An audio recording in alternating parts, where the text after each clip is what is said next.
Welcome to Pink Caddy Garage. Today we're doing a repair on our 2017 Mercedes GLS450. Yeah, what we noticed the last time we did a B service on this last week, that once you get all these covers off to change the air filters, that at the front of both valve covers, you've got your camshaft adjuster solenoids, people call them adjuster magnets, whatever you want to call them, that most of them were leaking around the perimeter of the solenoid. So we're going to pull this back apart, and this side on the driver's side looks pretty easy. Passenger side, not quite so much. So we're going to dig into this thing, follow along, we'll see if we can get it going. Sounds like fun. Let's go. And now we can see our camshaft solenoids, two here and two here. We'll bring the camera in close and show you what we're going to do. We're on the driver's side. These cam solenoids here are fairly exposed. So we're going to start by taking off these two electrical connectors, and then we're going to take off, there's 3 fasteners on each one on this driver's side, and they use an external torque wrench, which is an E10. So if you notice on this one, we've got it taken off, there's this little tab, so we were using this little pick to get it off. So I'll show you. You unlock this little tab. Then you're going to take your pick or whatever tool you decide to use, and you're going to go up under and you're going to feel a little tab that you push on as you're trying to pull it up. It might take a few tries, but it comes off. So an E10 socket, if you don't have any, you need to go buy a set. Looks like that. They come in a variety of sizes. However, as you can see here, we've got some limited access. So down here it's tight. Up here I'd have to take the oil filter off. So a cheat that you can use is to use an 8mm 12-point wrench. So this is only going to work if the fasteners aren't on very tight, because you certainly don't want to take a chance on stripping them. But if you don't want to take a lot of extra stuff off, you can simply get on here. I don't know what direction I am.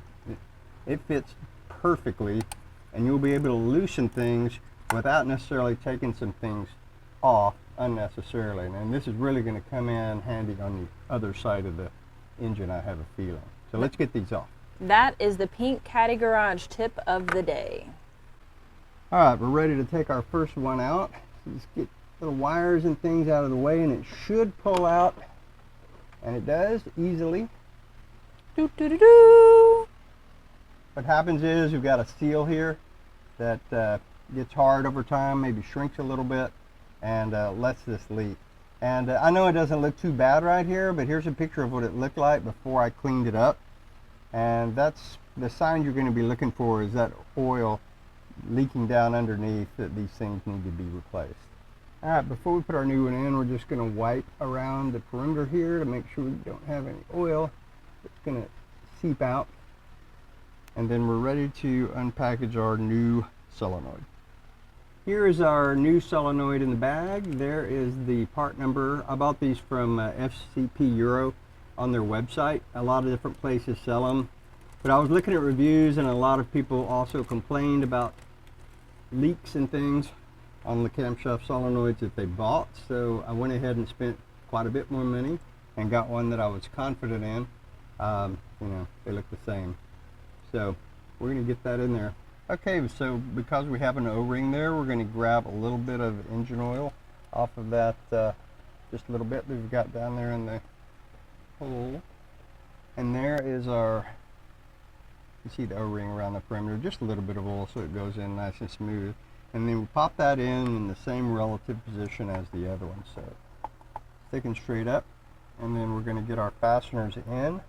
I have no idea what the torque spec is on this. All I know is that when I took it off, all of these are just barely above finger tight. So just snug it down, get it firmly in there. You can check it for leaks occasionally if you're worried about it being too loose. So let's get those snapped on. All right, we've got those on there. Actually, get them snugged down, and it worked out to about a quarter turn after snug is what we're going with. We'll let you know in a future video if that didn't work. Not really.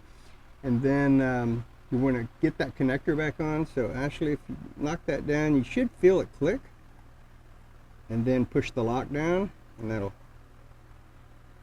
there you go. So that's how you do all of these. Now we'll do this other one on the other camshaft on the driver's side here. I don't see anything particularly difficult on that, so we're probably not going to include that in the video, but we'll pick this back up when we move on over. Just a quick note here, I shot this video after we were finished, but needed to show you, if you need to, you can get this reservoir out of the way. We're over here on the passenger side. Don't need to take it all the way out, but you can turn it counterclockwise just a little bit and then lift it up out of the way. And that will give you some clearance down here at the bottom to be able to get an extension through to get to some of these fasteners, just basically on this outside unit right here. You may or may not need to do that depending on how big or small your hands are. So for the tools, we never used an E10. We've got an 8mm wrench and an 8mm ratchet with a swivel. Now the only place that you're going to need that swivel is this corner fastener here.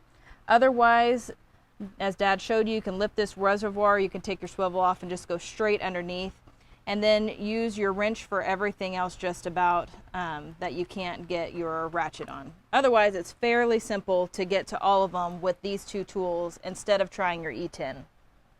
Tip of the day, using some grease inside here, putting your fastener in so that way when you go to put it back in, you don't accidentally drop it and it keeps it inside. We'll show you. Boy, now would be a really bad time for this to go wrong. Thankfully, it didn't.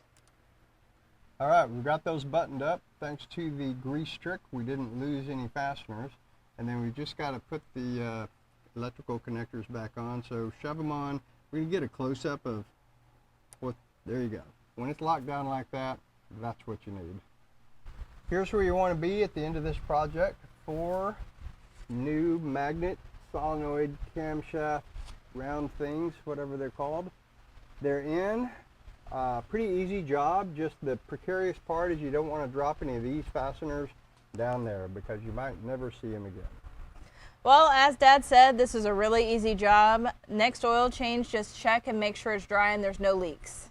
Right, we're going to get these covers back on. We already started it. No check engine lights or anything like that, which is good. We didn't have any before, so we didn't cause any problems. Thanks for watching. We'll see you next time.